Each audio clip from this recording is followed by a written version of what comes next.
Thiruchitrambalam, Manulagatinal Perevi Master, and Nepro Purula, Melil Mutra, Kandal, Kalichuma, Panavan Maladi Paning the Portuam, Yeludar, Marigal Tera, Irevane, Yelil, Kangul, Puluder, Kalat, and Pusane, Vida, the Say, the Torudakai, Talemi, there, Tulumbu Kanirul, Mulgi, Aludadi Adaindan, Banadi, our Kadime, Sivam, Adarama, Manikkavasagar, Padaravindam Marivom.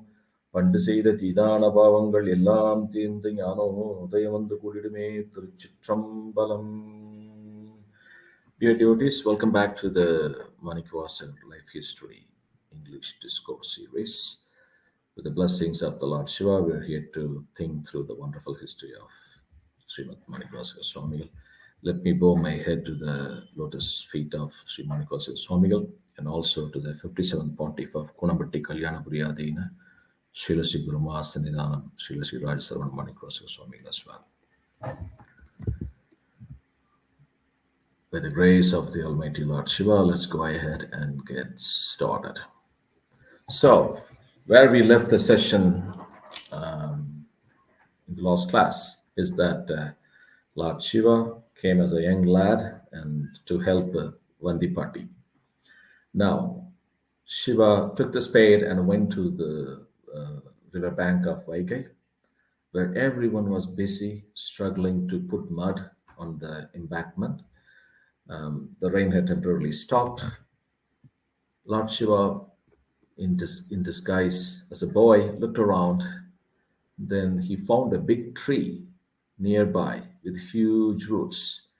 He put the spade down and then took off his turban and spread it on the roots of the tree and settled down, reclining himself on the bark of the tree. And in a few minutes, he was snoring away gently, started sleeping. While the whole group was working really hard, Lord Shiva was sleeping there, saying, glad. The people are looking at him in awe. Wow, he was disobeying the king's order. How rude, such a young boy. How can he do that? We're all working really hard. They tried to convince him, wake him up. He said he got up, then he went back to sleep again. And then he got up, he was just playing around the bank, and then where they already, most of them have already put the mud. They completed their part of the work. He went ahead and then demolished all of them as well. Then he created more work for them.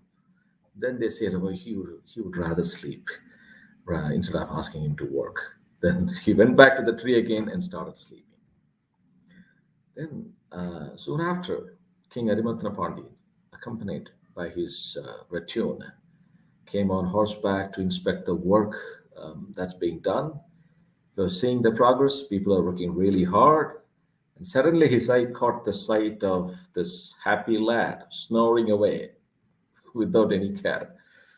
The king got very angry. People are working hard. On the one hand, people are working very hard. On the other hand, a young lad is just snoring, distracting the people. Then he shouted at the boy, hey, you, young boy. He did not wake up. Then he said, are you deaf? He yelled at the boy again. Then Shiva slowly opened his eyes as if nothing happened and stretched his arms and body with a loud yawn. Oh, he just looked around and was about to settle down once again when the king came near him. Who are you? And without doing any work, how dare you sleep? Then Shiva replied, I am the servant of Vandipati, said the boy in a sleepy voice. So I had a lot of food, I'm feeling sleepy, sorry. So saying, he turned to sleep again.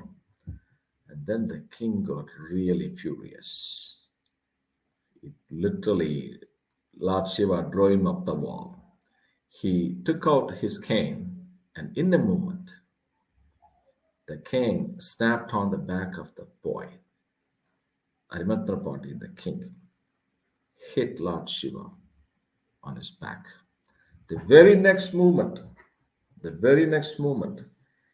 pain was felt by all the living beings around the universe, including the king, said, "Ah," a loud pain, a loud pain. Everyone could hear the sound from all the people around there. And the horses writhed, neighed in pain. The birds and all the animals also felt the pain. Every single living being felt the pain. The king was shocked by what had just happened, and his mind went blank for a moment. The very next moment, the young lad disappeared. The young lad disappeared. Then a voice came from the sky. King Arimattana Pandian, it's me, the Lord of Madurai, Somasundareshwara. It was a holy prank played by me for my devotee, Manikkavasagar. He did not do anything wrong. Release him. He constructed the temple in Tiruparandurai using your money as you earn the money through Dharma in the right way. Then King Arimattana Pandian felt really bad, and he also understood that the great drama unfolded only for the sake of Thiruvaduvar Manikkavasagar, whom he had punished. And the king rushed to Thiruvaduvar Manikkavaswamigal and sought his forgiveness. Vaduvurar accepted his apology but gave up his chief ministership and said, "I want to worship Lord Shiva and visit various temples and finally go to Chidambaram." That's Lord Shiva's order. Then Manikkavaswamigal Swamigal left Madurai. He went to Tiruparandurai. He composed many Tiruvasaka hymns. He went to Uttaragosa Mankai. He composed wonderful Tiruvasaka hymn called Neetal Vinnappam. Then he went to Conchipuram, Tirukkalkundram, Tiruvarur, and various other Shiva temples. He finally reached Thillai, which was very close to his heart. Remember, Lord Shiva, when he blessed him in Tiruparandurai, he said, "Come to Thillai." That's when he'll get the final liberation. So Manikkavaswamigal is now in Chidambaram, composed many Devara hymns. I was praying to Lord Shiva every day. And now there's another twist in the story. In Sri Lanka, there was a wonderful devotee who was constantly repeating Ponnambalam, Ponnambalam, Ponnambalam. The king of the palace could not understand this. He was actually a Buddhist, he was following Buddhism, and he asked the devotee to come down to his palace. He came to the palace and sat in front of the king and said the same word, Ponnambalam, Ponnambalam. And upon being asked by the king to explain the meaning, he said, "O king, Ponnambalam is a sacred place in Chola kingdom. This place is also called Chidambaram. Here, the formless Lord takes a form of Nataraja, the divine cosmic dancer, for the welfare of the world. The object of of his dance is to free. The main objective of his dance is to free the souls from the fetters of Maya and karma. Inside the temple, there's a tank called Sivaganga Titham tank, water tank, and this tank, a lot of it's very powerful one. A lot of people take a holy dip in that tank, and Lord Nataraja purifies all sins, and those who worship Lord Nataraja here, there'll be no more birth, and they will attain eternal bliss. Then the Buddhist guru, hearing all this, the Buddhist guru sitting in the palace, he questioned, "O king, how can there be a god other than Lord Buddha? I will myself go to Chidambaram and defeat that Shaivite in argument and convert the temple into Buddhist shrine." So saying that, he left for Thillai. The king also accompanied him with his dumb daughter. The king had a daughter, and she was dumb by birth. So the message went to Chidambaram. All Shaivites sent a message to Chola king Televala Danarhar, the priest of Chidambaram temple, Chola king, asking them to arrange a debate with the Buddhist. When the letter had arrived in Chidambaram, the day prior to appointed day, the temple priest prayed to Lord Nataraja for success in the debate. That night, Lord Nataraja appeared in the temple priest Tilevananda's dream and said, approach Manikkavasagar, who is in this specific spot of the temple, and request him to oppose the Buddhist guru in argument. Then they went to Manikkavasagar Swami and said they had a dream, and Lord Shiva asked them to meet you, and Lord Shiva ordered you to oppose the Buddhist guru. Then Manikkavasagar agreed to that. He went to the temple, worshipped the Lord, and entered the hall of the debate. He didn't like to see the face of Buddhists, so he asked them to put a screen behind them. Then he sat behind that screen. Buddhists opened the debate. Then Manikkavasagar Swami explained the principles of Shaivism, and the Buddhists could not offer counter arguments. They went on repeating their arguments, and Manikkavasagar prayed to Lord for help. And then at one point in time, the Buddhists started cursing and insulting Shiva. Then he prayed to Lord Shiva that Saraswati would go out of their tongue.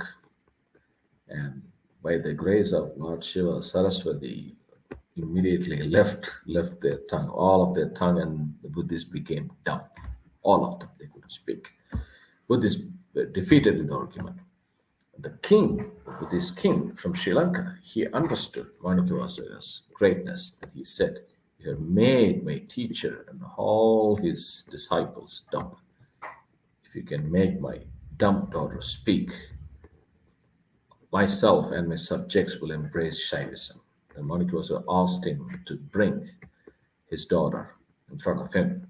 He prayed to Lord Shiva, Raja, and asked him for his blessings. Then asked the girl to give proper answer to the questions put by Buddhist guru or Lord Shiva. The dumb daughter not only began to speak, but gave fitting answers to those questions. And this was composed as a wonderful Thiruvasaga hymn as well, which starts with Pusuvadam Venneeru Punvadavum Pankara, where the first two stanzas covers the questions from Manikkavasagar Swamigal, and then the last two lines of the song covers the answer from the daughter of the king. They were all wonder-struck at this miracle. The king and the Buddhist recognized the superiority of Shaivam and embraced it. Manikkavasagar also restored the speech to the Buddhist as well. All of them became Shaivist. And then the king also became a Shaivit. He started spreading the principles of Shaivism across his country. Manikkavasagar continued to be in Chidambaram, praying constantly to Lord Shiva. One day, Lord Shiva decided to hear Tiruvasagam from Manikkavasagar and then bestow moksha for him. He went to Manikkavasagar in the disguise of a Brahmin. And then he asked Manikkavasagar. He told Manikkavasagar that I want to hear Tiruvasagam from you. I will write that. I'll write them all down so that I can learn it, and with its help, it will free myself from the shackles of samsara. Manikkavasagar recited full Tiruvasagam, all 51 Tiruvasagam hymns. He completed that, and Lord Shiva wrote them down on palm leaves. Then Lord Shiva also asked Manikkavasagar Swamigal to recite Thirukovayar. It's called Thiruchitrambalam Kovayar, where Manikkavasagar Swamigal imagined himself as a woman and considered Lord Shiva as as her husband. It's in Tamil literature, it's called Agatturai. So Thirukovayar is based on the Agatturai literature.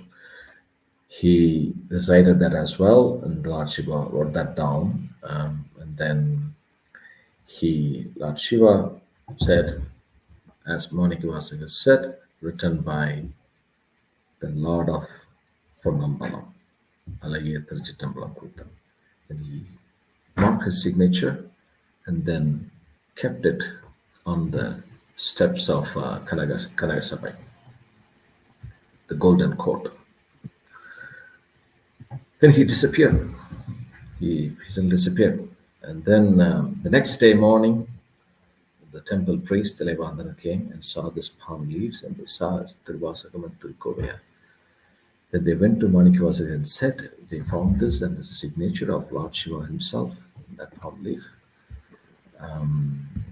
Then immediately Manikkavasagar realized it's Lord who came all the way from Kailash to write this down.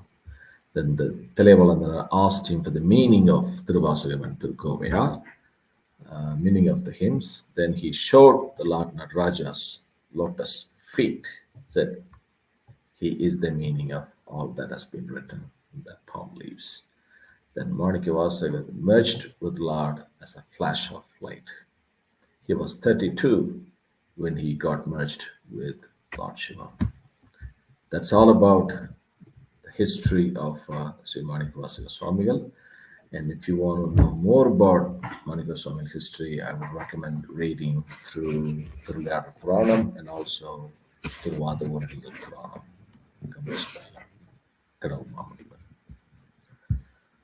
All right. Having said that, we're done with Manikkavasagar history.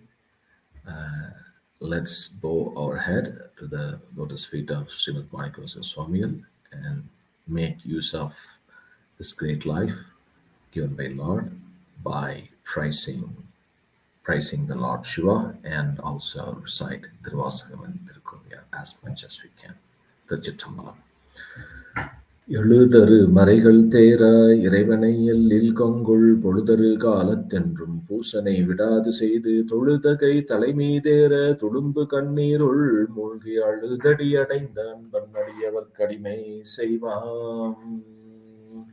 Srimad Manikkavasaga சுவாமிகள் மனடிகள் போற்றி போற்றி. ஹரஹர நம பார்வதி பதையே. ஹரஹர மகாதேவா. சித்சபேசா சிவசிதம்பரம். தென்னாருடைய சிவனை போற்றி நாட்டவர்க்கு நிறைவா போற்றி. திருச்சிற்றம்பலம்.